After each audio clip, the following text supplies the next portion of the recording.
Hey coin collectors, it's DC on the Big D Coin Channel. Today it's the 1978 Eisenhower dollar, and these are just huge dollars. I'll show you a comparison to the Susan B. Anthony dollar, which came next. So that's a Susan B., which is a little bit bigger than a quarter, and these Eisenhower dollars are huge. They weigh 22.7 grams, 38.5 millimeters in diameter.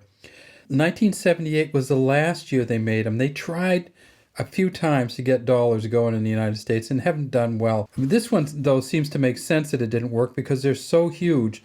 These are the kind of things that would just tear a hole in your pocket. They harken back to the old U.S. dollars, the old silver dollars. Here's one from 1925. You can see this is one of the peace dollars. You can tell the peace dollars because they say peace on the bottom. These things right now are worth 60-something dollars in melt value, these silver ones. And then before that, we had the Morgan dollars. And this is a beauty from 1887. And you see this one, actually, there's a mint mark there, the New Orleans Mint. That's something you won't see too often. So these ones now are very hard to collect because they're going to be worth $60 to $70 each. People just have so much incentive to just sell them for melt value. And these ones you can sell for melt value because we no longer produce silver coins in the US. Now, the Eisenhower dollar did have a silver version. From 71 to 74, they made this in the silver. So once in a while you see one of these for sale in a silver version, and they did have them. They had them in 71, 72, 73, 74, and they had them in 76. And here's the 76 silver version. See that right here. Again, these are the 40% silver versions, so about $26 in silver melt value alone for this coin. You won't find any 78 silver Ikes, but there are some from other years. The Eisenhower dollar first came out in 1971.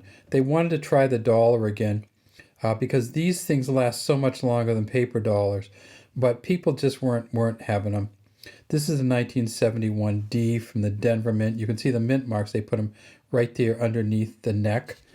They came out again in 1972, circulating through the banks. Here's the 72 Philly, no mint mark. In 1973, they figured out that so few people were using the Eisenhower dollar that they didn't even put them out for circulation. You only could get the Eisenhower dollar in a mint set in 1973. So in 1973, the mint sets had an Eisenhower Philly, which this one is, and an Eisenhower Denver.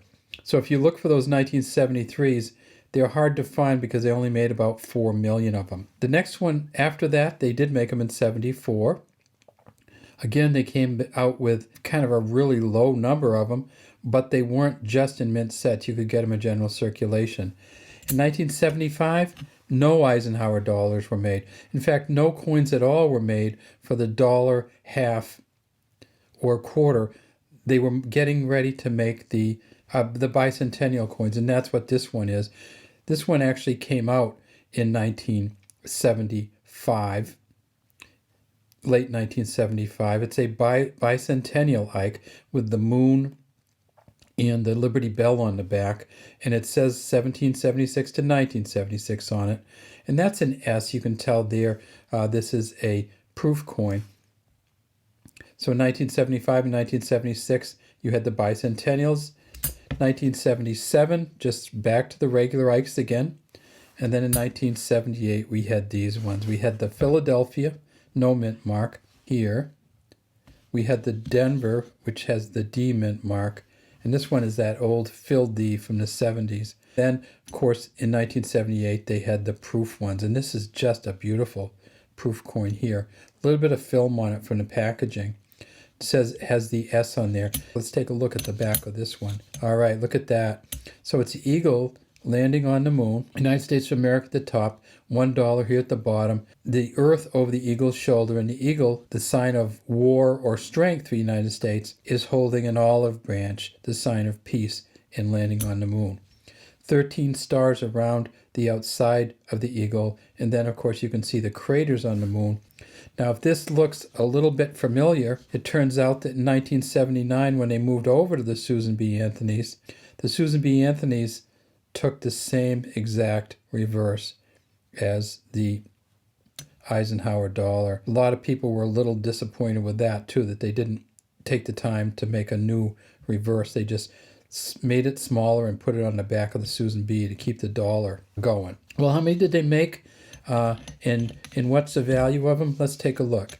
At the Philadelphia Mint, they made 25.7 million.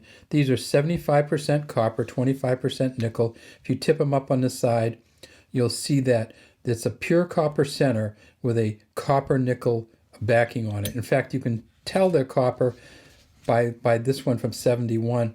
Sometimes people don't understand how these get green, but it's a copper nickel mix on the outside. And so even though it's fully copper on the inside, this copper nickel mix sometimes can turn green like copper does.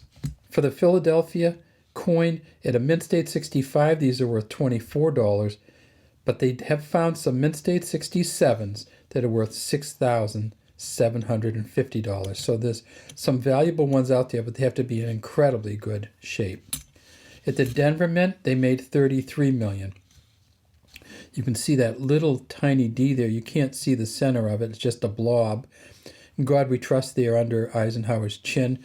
Mint State 65 goes for about $28, and they have found 18 Mint State 67s that go for around $7,000. And you're going, well, the Mint States go up to a 70. Shouldn't they have more better ones? Well, they don't.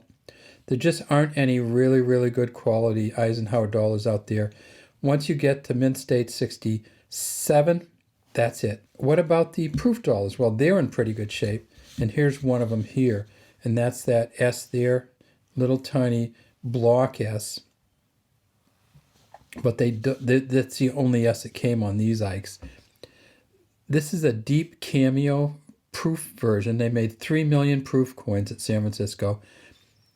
The auction record is $3,450, but right now, if you get the best one you can possibly get, a proof 70, it's worth $350. So the auction one was a specialty one.